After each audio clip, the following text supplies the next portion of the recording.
सरकार का पूरा ध्यान फोटो खिंचाने में रहता है। देश में लोकतंत्र है कि नहीं है। 2014 में नई सरकार बन करके आई, तब से लेकर के हम लोग 2023 में हैं।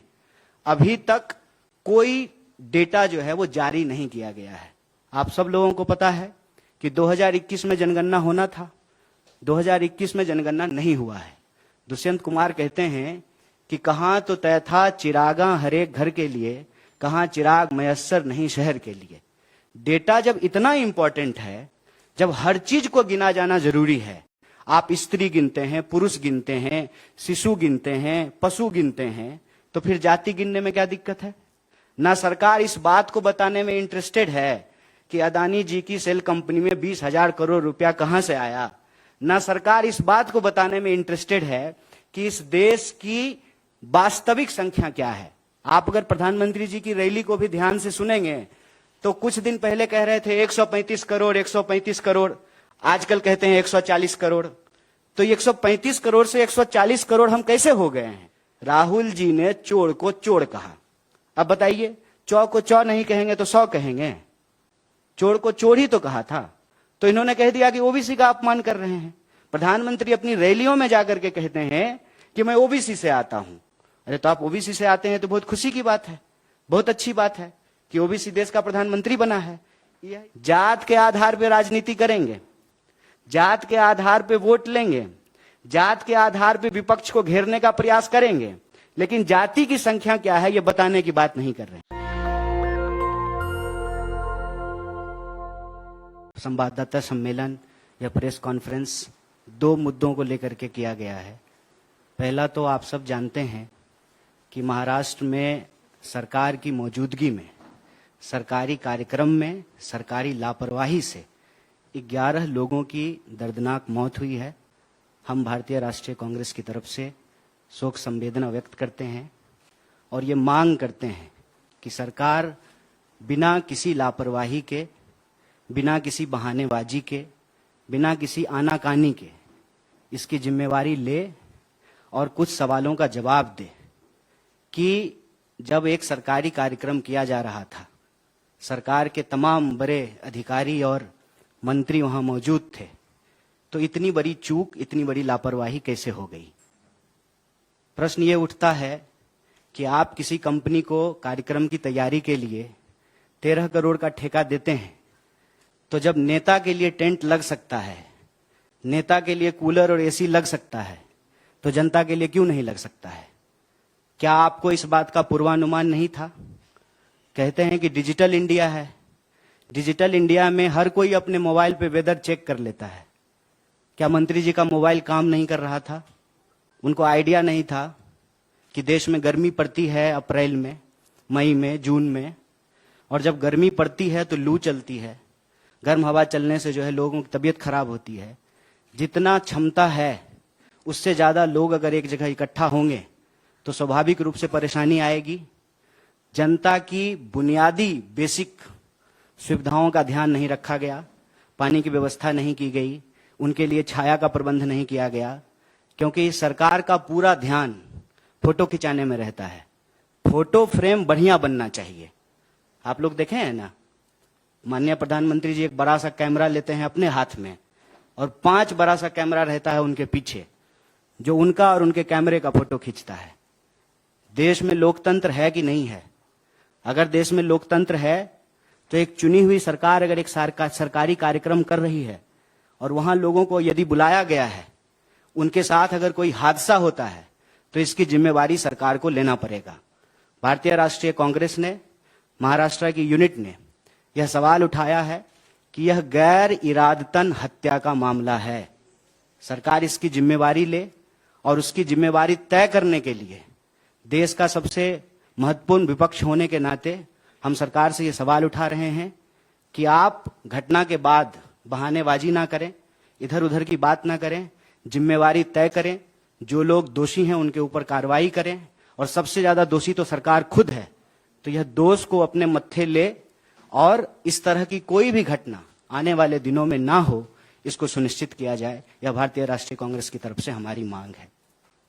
दूसरा जो महत्वपूर्ण विषय है जिसके बारे में आप सब लोगों को सूचित भी किया गया होगा, कि कल आदरणीय राहुल जी ने कर्नाटका की एक सभा में यह मांग उठाई है कि सरकार अगर सचमुच ओबीसी से प्रेम करती है, क्योंकि आप सब जानते हैं पिछले दिनों आप लोगों ने देखा कि विपक्ष मांग रहा था जेपीसी, सारे विपक्षी दलों ने कहा जेपीसी जेपीसी जेपीसी, अचानक से बीजेपी कहना शुरू कर दी ओबीसी ओबीसी ओबीसी।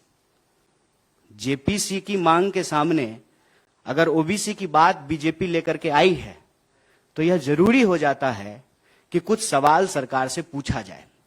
सबसे पहला सवाल यह है कि प्रधानमंत्री बड़े जोर शोर से कह रहे हैं कि डिजिटल इंडिया का दौर है, तो डिजिटल इंडिया में, डिजिटल दौर में सबसे जरूरी चीज है डेटा। अक्सर आप सब लोग सुनते होंगे कि कहा जा रहा है कि डेटा न्यू ऑयल है, जिसके पास डेटा होगा वो दुनिया का लीडिंग पावर होगा।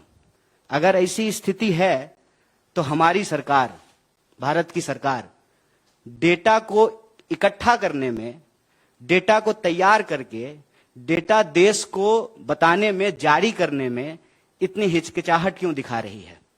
क्या कारण है इसका?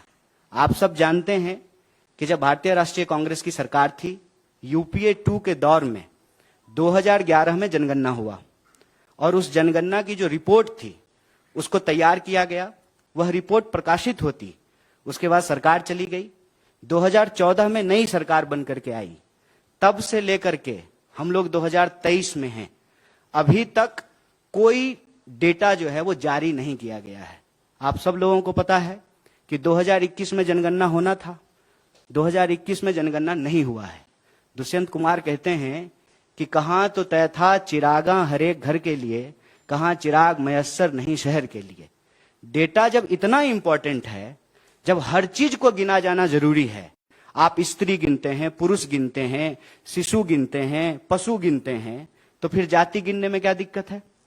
और हम इसमें कुछ और तो नहीं कह रहे हैं, हम ये कह रहे हैं कि देश में हर 10 साल में जो सामाजिक, आर्थिक और जातीय आधार पर जो जनगणना होता है उसका रिपोर्ट जो है आप जारी कीजिए। जो जनगणना 2021 में होना था 2023 हो रहा है, तो आप उस जनगणना की कार्रवाई को शुरू कीजिए, क्योंकि हर 10 साल में जनगणना होना है। और ऐसा तो है नहीं कि आज जनगणना शुरू हुआ है। आप सब जानते हैं कि इस देश में लगभग 150 साल से जनगणना हो रहा है, 150 साल से। और हम गिनते क्यों हैं? हमको संख्या को गिनने की जरूरत क्यों पड़ती है? इसका सीधा सा जवाब है, आपके घर में जितने सदस्य होते हैं उतना ही खाना बनाते हैं ना। घर में अगर आप कोई दावत देते हैं तो जितना गेस्ट आपको एक्सपेक्टेड होता है उतना ही जो है आप भोज में खाना बनवाते हैं। जब आपके पास संख्या ही नहीं होगी तो किस आधार पे आप नीति का निर्माण करेंगे? कैसे जो है आप नीति का निर्धारण करेंगे? संख्या होना जरूरी है। और संख्या के मामले में आप सब लोगों को पता है, ना सरकार इस बात को बताने में इंटरेस्टेड है कि अदानी जी की सेल कंपनी में 20,000 करोड़ रुपया कहां से आया, ना सरकार इस बात को बताने में इंटरेस्टेड है कि इस देश की वास्तविक संख्या क्या है। आप अगर प्रधानमंत्री जी की रैली को भी ध्यान से सुनेंगे तो कुछ दिन पहले कह रहे थे 135 करोड़ 135 करोड़, आजकल कहते हैं 140 करोड़। तो 135 करोड़ से 140 करोड़ हम कैसे हो गए हैं? क्या सचमुच 140 करोड़ हुए हैं कि 139 करोड़ ही हो रहे हैं? ये आंकड़ा तो सरकार को इकट्ठा करना चाहिए, सरकार को ये आंकड़ा जारी करना चाहिए। और जब गिन ही रहे हैं, पेड़ गिन लेते हैं, पशु गिन लेते हैं, शिशु गिन लेते हैं, तो जाति भी गिन लीजिए। आज देश को आखिर पता तो चले कि किस वर्ग के लोगों की वास्तविक हालत क्या है। यह भी तो हो सकता है ना। सरकार ने ही किया है कि इस देश में 10% ईडब्ल्यूएस के आधार पर रिजर्वेशन दिया है, और कांग्रेस पार्टी ने, भारतीय राष्ट्रीय कांग्रेस ने उसका समर्थन किया कि अगर आपके पास यह आंकड़ा है कि जनरल कैटेगरी के लोग भी गरीब हैं, अगर आप उनको मदद देना चाहते हैं तो मदद दीजिए। सरकार यह भी डेटा इकट्ठा करती है कि गरीबी रेखा से नीचे कितने लोग रह रहे हैं, इसके आधार पे आप बीपीएल कार्ड जारी करते हैं, इसके आधार पे आप उनको खाद्यान्न सुरक्षा देते हैं, इसके आधार पे आप प्रधानमंत्री आवास योजना के तहत उनको घर बना करके देते हैं। तो किसी भी सरकार के लिए आंकड़ा का होना जरूरी है। प्रश्न ये है कि आंकड़ा क्यों छुपाया जा रहा है? और आप सबने देखा कि किस चालाकी से यह काम की जाती है। राहुल जी ने चोर को चोर कहा। अब बताइए, चौ को चौ नहीं कहेंगे तो 100 कहेंगे, चोर को चोर ही तो कहा था। तो इन्होंने कह दिया कि ओबीसी का अपमान कर रहे हैं। प्रधानमंत्री अपनी रैलियों में जाकर के कहते हैं कि मैं ओबीसी से आता हूं। अरे तो आप ओबीसी से आते हैं तो बहुत खुशी की बात है, बहुत अच्छी बात है कि ओबीसी देश का प्रधानमंत्री बना है। यह इस बात को सुनिश्चित करेगा कि अब सरकारी विभाग में कोई भी पोस्ट जो है वो खाली नहीं होगा। जितना विभाग में रिक्तियां हैं सारी रिक्तियां भर दी जाएगी। लेकिन रिक्तियां भरने से पहले यह जानकारी तो हो कि इस देश में लोगों की वास्तविक हालत क्या है, उनकी सामाजिक स्थिति क्या है, उनकी आर्थिक स्थिति क्या है, उनकी जातीय स्थिति क्या है। जात के आधार पर राजनीति करेंगे, जात के आधार पर वोट लेंगे, जात के आधार पर विपक्ष को घेरने का प्रयास करेंगे, लेकिन जाति की संख्या क्या है यह बताने की बात नहीं कर रहे हैं। और हम गिनने की ही बात कर रहे हैं ना। गिनने में क्या तकलीफ है? कहते हैं कि किसी भी राज्य का निर्माण कैसे होता है? 3 चीजों से होता है, संख्या, जमीन और संप्रभुता। तो संख्या तो पता होना चाहिए ना कि भारतीय राज्य की सीमाओं के भीतर कितने भारतीय रहते हैं, उनकी वास्तविक हालत क्या है, चाहे वो किसी भी वर्ग से आते हो। आज तो कोई भी ये नहीं कह सकता है ना कि रिजर्वेशन नहीं मिल रहा है। आज तो सबको रिजर्वेशन मिल रहा है। आज तो जनरल कैटेगरी को भी रिजर्वेशन मिल रहा है, ओबीसी को भी मिल रहा है, एससी को भी मिल रहा है और एसटी को भी मिल रहा है। और ये रिजर्वेशन तो बीजेपी नहीं दिया है। तो बीजेपी को यह बात स्पष्ट करना चाहिए। और आरएसएस के प्रमुख का कई बार आप लोग बयान सुन चुके होंगे कि वो कहते हैं कि हम रिव्यू करना चाहते हैं, रिजर्वेशन पॉलिसी का हम रिव्यू करना चाहते हैं। तो बिना डेटा का आप रिव्यू कैसे करेंगे? जब आपके पास आंकड़ा ही नहीं होगा तो आप क्या रिव्यू करना चाहते हैं? इसका मतलब यह है कि बीजेपी असल चाहती है कि गुड़ खाएं गुलगुल्ला से परहेज। मतलब एक वर्ग को कह दें कि नहीं नहीं गिनने की क्या जरूरत है, इससे समाज जो है उसमें जात पात फैलेगा, समाज में जातिवाद बढ़ेगा। अगर ओबीसी बोलने से समाज में जात पात फैलता है तो प्रधानमंत्री अपनी रैली में जाकर के ये क्यों कहते हैं कि मैं ओबीसी हूं? विपक्ष जब जेपीसी की मांग करता है, जब राहुल जी चोर को चोर कहते हैं, तो सरकार क्यों कहती है कि आप ओबीसी का अपमान कर रहे हैं? अगर यह शब्द बोलने से, यह शब्द कहने से, इसको गिनने से समाज में जात पात फैलता है तो बीजेपी इसके आधार पर राजनीति क्यों करती है? बीजेपी को अपना स्टैंड क्लियर करना चाहिए। बीजेपी को देश की जनता को जाकर के बताना चाहिए कि आप जनगणना कराना चाहते हैं कि नहीं कराना चाहते हैं। और आप जनगणना कराना चाहते हैं तो जनगणना कराइए, जैसे बिहार में हो रहा है। अगर आप नहीं कराना चाहते हैं तो वो भी प्रेस कॉन्फ्रेंस करके देश को बताइए कि हमको देश के लोगों को गिनने की जरूरत नहीं है, सरकार को लोगों को गिनने की जरूरत नहीं है। उनका दोस्त जो है ना वो डेटा इकट्ठा कर रहा है, जिसके आधार पे जो है वो चुनाव की नीति बना लेंगे। लेकिन सवाल यहां सरकार की नीति निर्धारण का है। कितने लोग किस घर में रहेंगे उसी के आधार पे आप कमरा बनवाएंगे ना।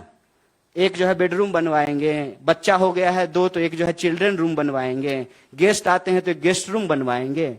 किसी भी नीति का निर्माण आप डेटा के आधार पे करेंगे। सरकार डेटा जारी नहीं करना चाहती है और यह सवाल राहुल जी ने उठाया है, जो आज के लिए बहुत जरूरी सवाल है। और अगर आपको प्रेम है, जो आप दावा करते हैं और अपनी रैलियों में जाकर के बताते हैं, तो देश को बताइए कि देश में जाति के आधार पर लोगों की वास्तविक स्थिति क्या है।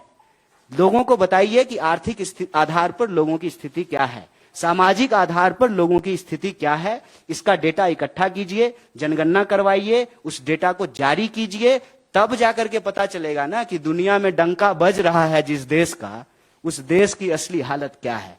हम भारतीय राष्ट्रीय कांग्रेस की तरफ से यह मांग करते हैं और हमारे राष्ट्रीय अध्यक्ष माननीय मल्लिकार्जुन खड़गे साहब ने प्रधानमंत्री को चिट्ठी लिखा है। उस चिट्ठी में यह जिक्र किया है कि हम दोनों सदन में इस बात को उठाए हैं कि 2011 में जो जनगणना हुई थी उसकी रिपोर्ट को आप जारी कीजिए।